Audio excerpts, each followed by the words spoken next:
Economic fundamentals such as oil and base metals run the global economy. But rarely do we talk about significant facets such as fashion, which is part of everything. Today I'll be talking to 32-year-old Zambian fashion designer who has a dream to build a $1 billion business. Well, some will say it's just a dream, but I mean, what is reality if we don't dream?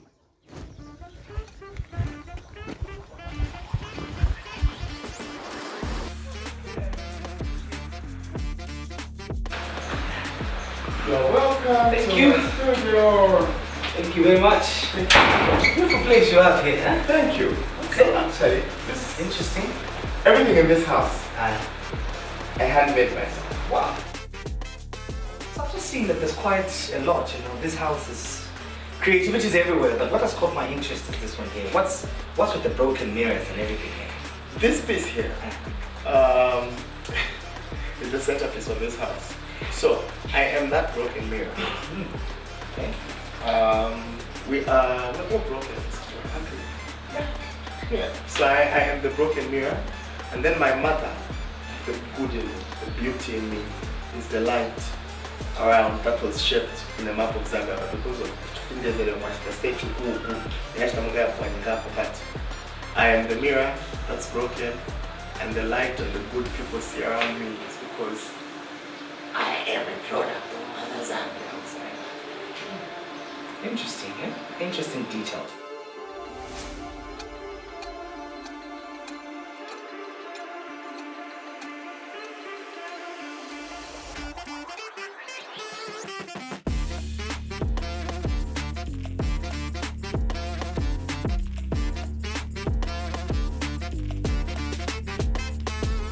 Well, I would say it's been a part of me in that from the time I was a little boy, all I had ever dreamt of, all I had ever wanted to be was a fashion designer.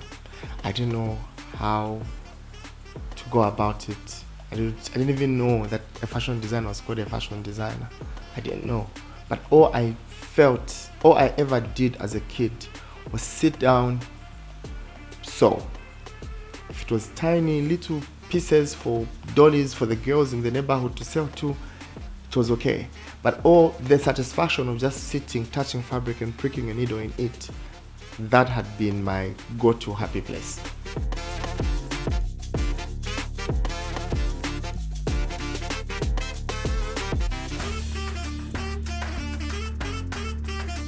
So I grew up with the same seamstress of a grandmother. My grandmother used to sew, and my mother used to sew also, and my aunt also used to sew.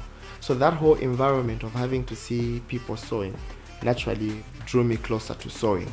But as I grew and I started watching TV, Karl Lagerfeld is dead now, but Karl Lagerfeld really just spoke to me as a kid. I saw this man that had long white hair.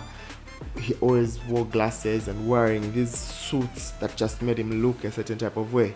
And every now and then, because we were one of those people that had TVs and what, so I'd watch fashion shows, I would watch music videos, I would watch all these things, and there was just something about them showing Karl Lagerfeld.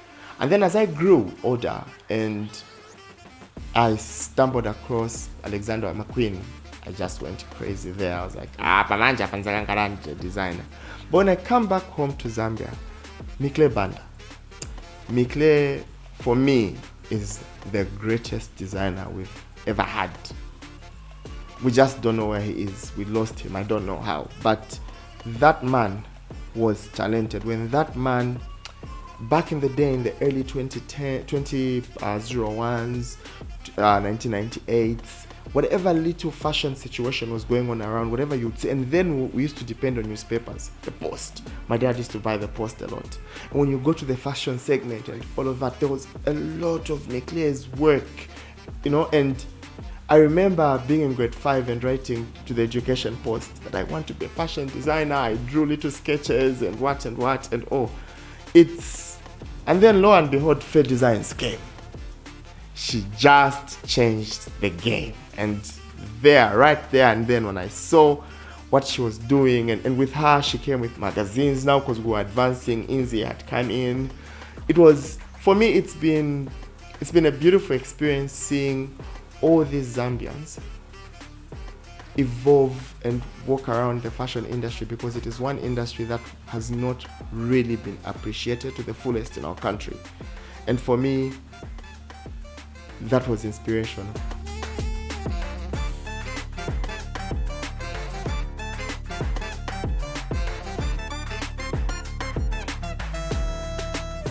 First and foremost, it gave me a platform to be myself. That's opportunity number one. It gave me a comfortable space where I can be myself and express myself. It gave me a home. And away from that, it's given me an opportunity to travel. It's given me a chance in one of the greatest cities in the world. And this is what I am looking forward to. In fact, this is my 2022 goal. It's given me a chance I was given a chance of a lifetime to take part in New York Fashion Week in September 2022. That's something that has never happened for a Zambian designer. And there are very few African designers that have even been given that platform, because the fashion world was eyeing Asia, and now Africa is the home. They're realizing that Africa is the home of everything. So finally, they opened up opportunities for African designers to take part in such opportunities, and I am one of the first that have been given this opportunity. So for me, it's just not about me as a person, but it's more so for my country, but above it all, for my continent. And that is so far the greatest opportunity I've ever had.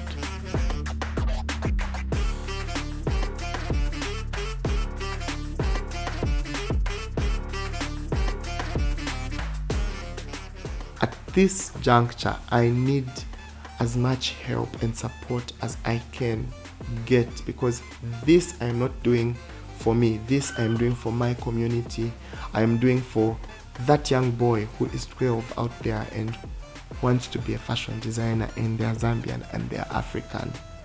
I am here believing that I can stand as a testimony, or as an example, or as someone, a beacon of hope, someone that would be looked at and said, that guy was just Pamunari boys.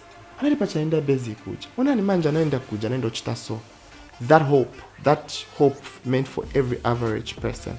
I need financial support above it all, because all these things require money. There's a participation fee that has been set out, and of course, as I said,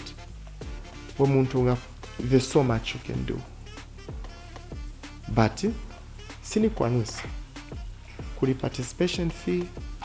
I have to get fabric, the very best. Even those fabric companies that make fabric, I need their support also to open their doors, so that Banitandis and Anula, so that I'm able to make the very best. Believe me, but with the best quality of Zambian fabric there is out there, I'll be able to produce the best quality that would fare on the international ground. And more so, even organizations, parastatals, like companies with sponsorship. There's lodging, there's air tickets, I have to do press, and there's all these things that have been set out for us with having to go to New York. And I need as much help, sponsorship, and support. Morale, chimoera.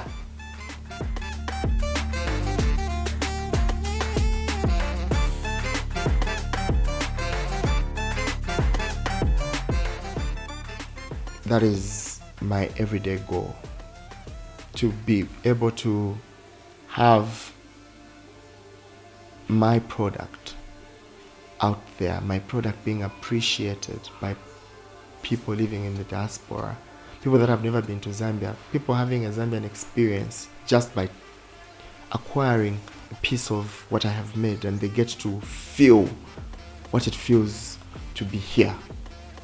That's for me. And